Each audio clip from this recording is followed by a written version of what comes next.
What's your folks? 965 here. Out and about Saturday afternoon.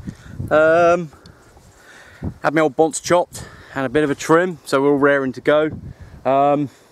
Sky's a bit grey and overcast, but it's all in all, it's not a bad afternoon. It was quite warm earlier, a bit too warm to walk, so it's nice that it's cooled down a lot. So we're going to we're heading up to Wavering Down at the moment on the Mendip Hills. I'm not stopping there. I'll probably have a brew at the Trig and then crack on across to Crook Peak. Now, I haven't been to Crook Peak before. I know some of you have seen probably 104's videos, so you will have seen Crook Peak before, but it's a new one for me. Every time I've come to Wavering Down, I just never seem to have got across to Crook Peak, and I don't know why. Time or one thing and another probably, but that's where we're heading, up the track there, and we'll catch you a bit further along.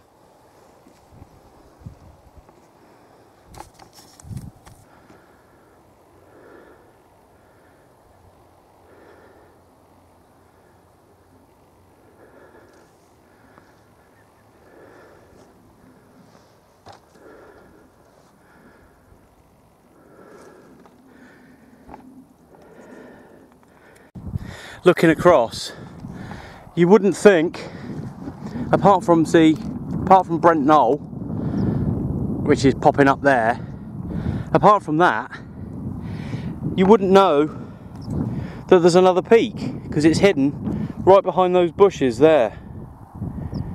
So if we just move across, you'll be able to see Crook Peak come into view. There it is, right through the gap, look.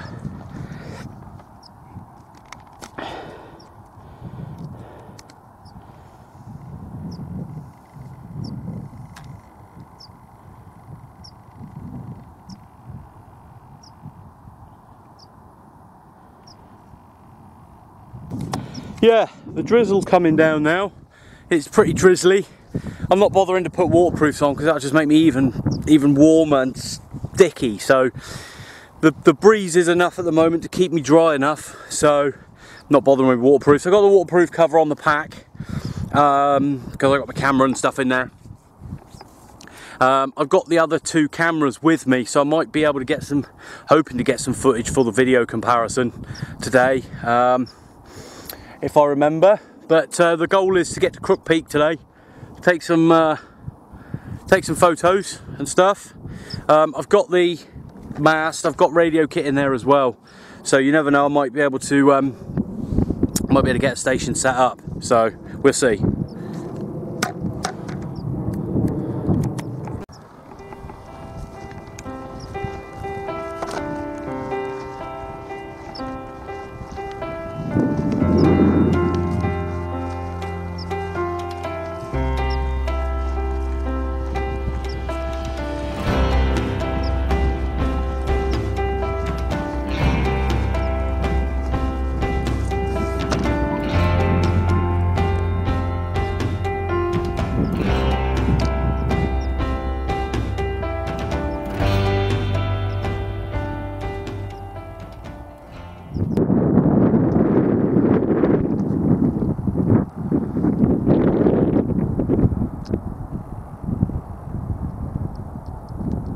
So the good thing about this particular location is if you're not sure of the place, if you've not been here or you've only been here once or twice or whatever, there's a wall, that wall behind me, and it runs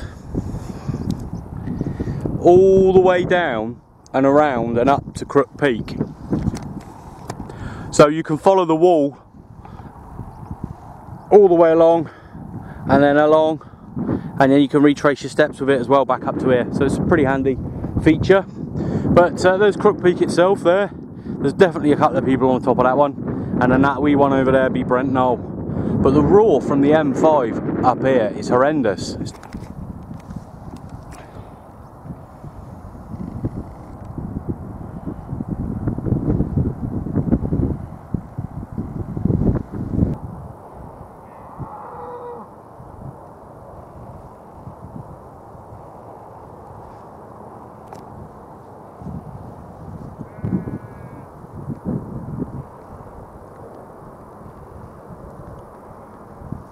Looks like they're rebuilding the wall there. Doing a good job too, look at that. It's pretty smart. That's a skill you don't see very often these days, dry stone wall. But it's certainly alive and well in Somerset. Still en route to Crook Peak there. I spent ages just at the top of that one actually. There's the old. There's the new. Nice. But yeah, you know, each to their own. But when I look at a picture, I like a picture to sort of smack you in the face and go, wow, look at me. You know, that's just me. But it's nice being out, and we'll see what shots we've got when we get back, and go from there.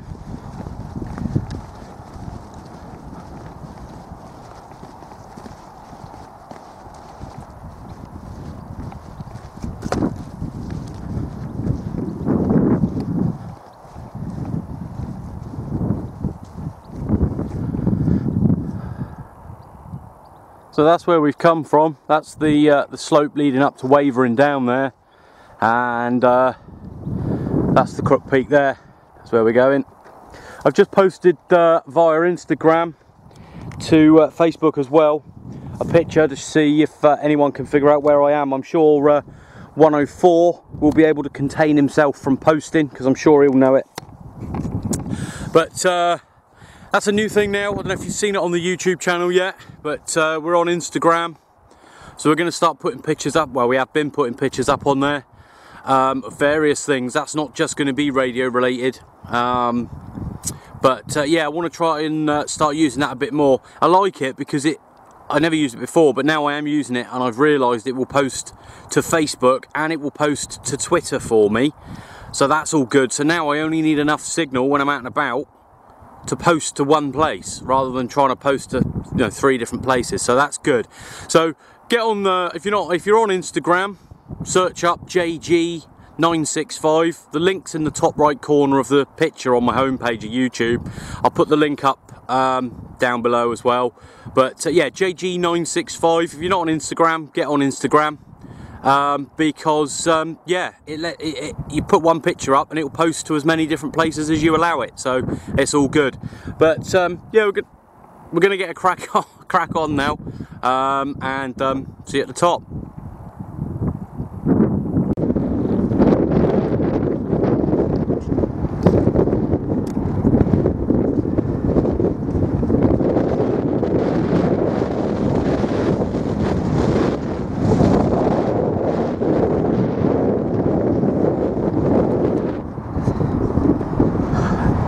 Top of Crook Peak.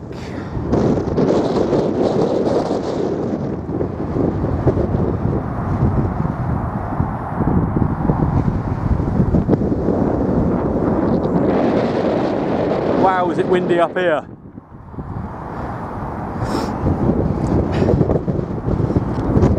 That's crazy windy. Even had to put the hat on now, look. Where it's coming from, that way I think. And there we are, top of Crook Peak. I can't believe how windy it is. Right on the very top, down on the slope, nothing. Down there, nothing. On the top of here, stupid. Well, I say it's stupid, it's not stupidly windy, but if it's a windy day, I'm sure up here would be manic, because we got the meter out. Well, that's 25 mile an hour. I don't know if I can show you on there. That's crazy windy. It might come out back to front, but it's 30 summit. Oh, blowing the camera around like a flag. Wow, what a good view from up here. Unbelievable. I'm going to do a 360 for you. As long as I don't get blown off at the top of here. Make sure that's zoomed out. Oh yeah, it's zoomed out, yeah.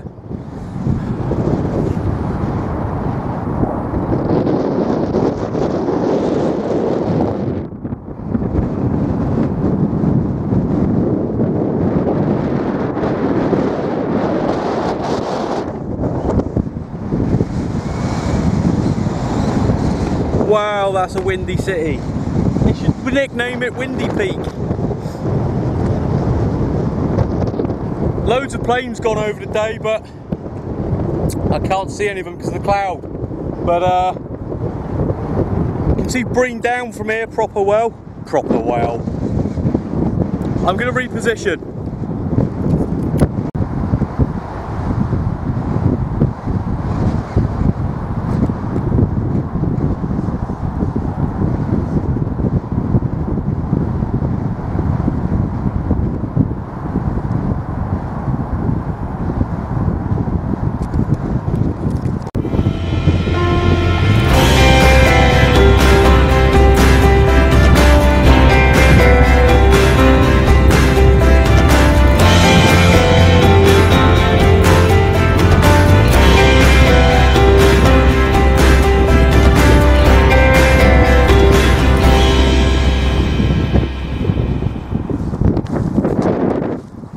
Right, that was our little jaunt up and around Crook Peak. I did take quite a lot of photos up there, but not much video.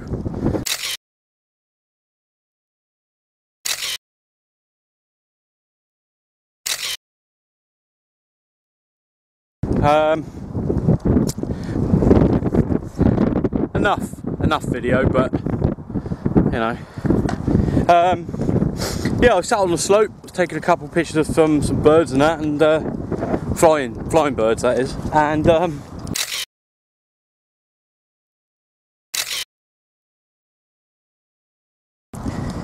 yeah, I went to get the video camera out, do a bit more, and the whole of the top of the bloody place was covered in people. Don't know if you can see anyone up there now, but there's about 7 or 8 people up there now that you can see, and then on the other slope there's a party of school kids. So my serenity was blown away. So yeah, we vacated the top of there. I'll come back to this one. I'm going to come back to this one when it's night time. But the trouble with this time of year, although on the plus side you get loads of daylight, it does mean that if you want to come up here at night, it's quite late. So I'm going to come back to this one probably in the winter time. It's probably going to be a bit colder, but that'll be fine. Nice dry, crisp, cold night. That'll be fantastic. That'll be dozy. So we're going to head back to. I'm heading back to Wavering now. You can just still see the M5 from here. Man, that makes a hell of a racket. That does. There she be there. And the pictures of Brean Down and Steep Holm. Couldn't see Flat Holm, but yeah, Brean Down and Steep Holm. I would imagine on a nice clear day you could see some you know, quite far, but it's so cloudy and misty today you can't see now. So yeah, it was a nice jaunt out. I think from the top of Wavering to there about an hour or so, hour and 10 minutes. I don't know if that's good or not, to be truthful, so I'm going to count it as being good. I'm going to head back now to Wavering. I was going to set up a station tonight, but unfortunately I've been called away, so I'm going to have to head back down to the wagon and depart. But a nice place. Very nice place indeed. If you want a nice long walk with a nice little peak at the end of it, and also some flat ground to retreat to if you need to, or if you want to oh, there's the cows, look. Hello.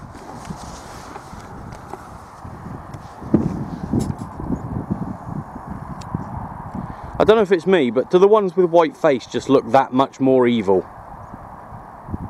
You're gonna give us a look to camera, dude? Oi. Oi. No. He's too busy chewing the cud. So, yeah, those ones with the white face, they just look that much more like they want to do you over kind of deal. I don't know, that's just how I see them. Not a lot else to report. So, yeah, Crook Peak, Wavering Down, tick that off the list now. But again, I will be back to this one. I enjoyed that walk today, actually, really enjoyed it. So we shall be back, still following the wall, not that we need to. I'm actually using the camera on my walking pole. It's acting a bit like a sort of a steady cam as such, because it keeps the centre of gravity towards the ground. It's not perfect by any stretch, but yeah, just modified the pole, put in an aluminium insert with a thread, 1 by 1/4 by 20. Got some 1/4 by 20 rod, put that in. It's all thread locked up. There's a couple of grub screws in there to stop it turning. And put the handle back on. Got a little bit of thread sticking out top of the handle, so ideal for mounting on top of your walking pole. And it acts like a bit of a monopod if you want to stop and do a bit of a pan or something. It's much more stable. So there we go. Not really much to say or much to show you. Just another outdoor type deal. I've been calling out on the PMR, which I've got here on the side of me, but absolutely nothing at all on the PMR. Dead as you like, little MR200. I do like these actually, but nothing at all. Okay, so we switched it back off. Otherwise, at the most inopportune moment, you'll have someone come on there and say something. You'll be right in the middle of a group of people. They'll be passing you, and all of a sudden, someone will come on and say something, and they'll look at you as if, "What did you say?" So usually, unless I'm meeting anyone on the top of the hill or anything, I don't normally have it on whilst I'm walking. But I turn it on when I stop for a break and a brew, have a shout out, and see if there's anyone about. But generally not. Anyway. We cut it off here and catch you later, or in a bit.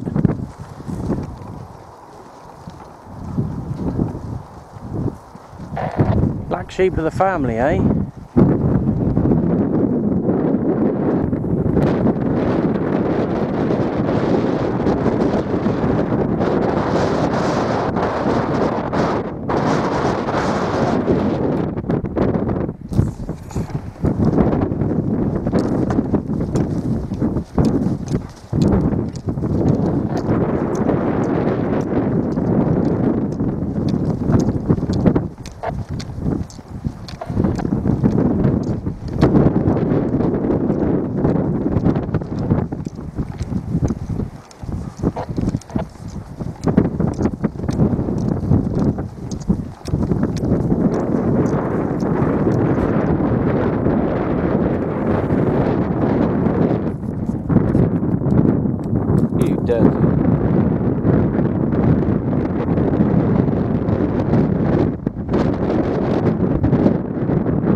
Well, there's Chew Valley Reservoir there,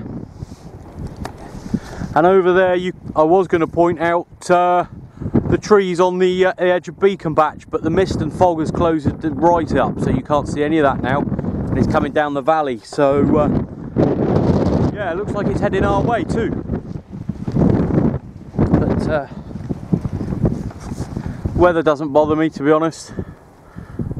Always come out ready for the worst anyway. You know, people always say, "Oh, why on earth do you carry so much gear?" Well, this is Britain, and when I came out this afternoon it was lovely and sunny. Within half an hour we had drizzle. Now the temperature's dropped by about 5 degrees. It's a bit cold now. I've actually got my jacket on. I had to put it away, but I got it back out again now. And yeah, as I say, this is Britain. You just don't know what you're going to get weather-wise. You know, it's not like some countries where they get 2 or 3 solid months of 34 plus degrees. Our summer, you still get all different kinds of... There's a sheep in the thing there hiding. I'll leave him be. Yeah, you know, you just don't know what you're going to... Don't worry, I'm not coming over there. Don't... I'm just talking to the sheep there, not that he knows what I'm talking about. But yeah, you just don't know what you're going to get, you know, weather-wise. So you've always got to prepare for the worst. Because if you don't, you're certainly going to get caught out in it. Is that someone stood there, or is that a tree? Oh, it's a tree. I thought someone was stood there. So you're far better off to bring your waterproofs and not need them than get absolutely soaked through and be freezing cold for the sake of a jacket and a pair of trousers. So, you know, I mean, I particularly feel the cold, but I'd rather be out in the cold than the heat. Weird, but yeah, so I always come prepared, right? I always come prepared for whatever weather happens. You know, you just don't know. So that's the reason I carry so much gear. And also because, well, depending when you're going out, depending on what, you know, if you're going out in the winter, then obviously you're going to need some extra warm clothing, possibly. If you go out in the summer, you're going to need extra fluids, possibly. My problem is that I feel the cold, so I always need extra warm clothing, and I dehydrate really fast, so I always need extra fluid. So it's a lose-lose situation for me.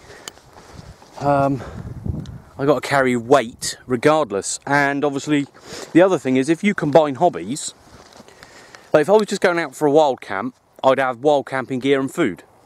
Not too bad. If I was just going out for a couple of hours on the radio, you just have radio kit. Not too bad. But when you're going out for a wild camp and you're going to go on the radio, plus you bring camera gear, you've got to take extra gear. It's as simple as that. So, you know, people are always sending me emails and, what kit would you recommend? It's very difficult to answer. Everybody's different. Everybody takes or needs different kit. Wow, what a change in the weather. It's warm here, there's no wind. That's weird. It's like you stepped into the Twilight Zone. It's just all changed all of a sudden. Very eerie. Yeah, it's the hardest question I get. What gear should I take? Make sure you've got sufficient clothing. Make sure you've got sufficient fluid and food. Make sure you've got sufficient shelter for your particular needs. And that's the only real way I can answer it. You know, I can't say take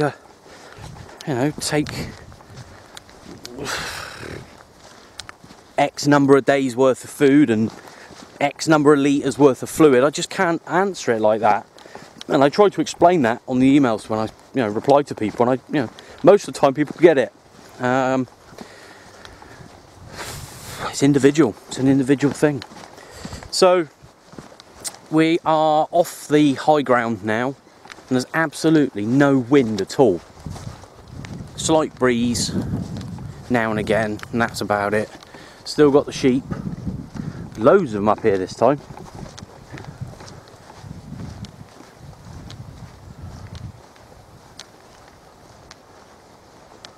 Huh. I think someone slipped with the airbrush on you, my friend. But yeah, so that's a difficult question to answer. Catch you in a bit.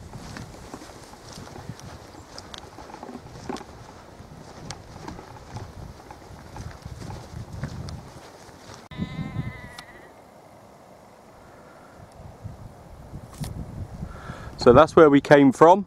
Up on Wavering Down, and we're now just about to enter the wooded section, and that's it then, that's the end. So yeah, not a lot happening really at the moment. I don't seem to have the time to get out when all the nets are on, which is a pain in the backside.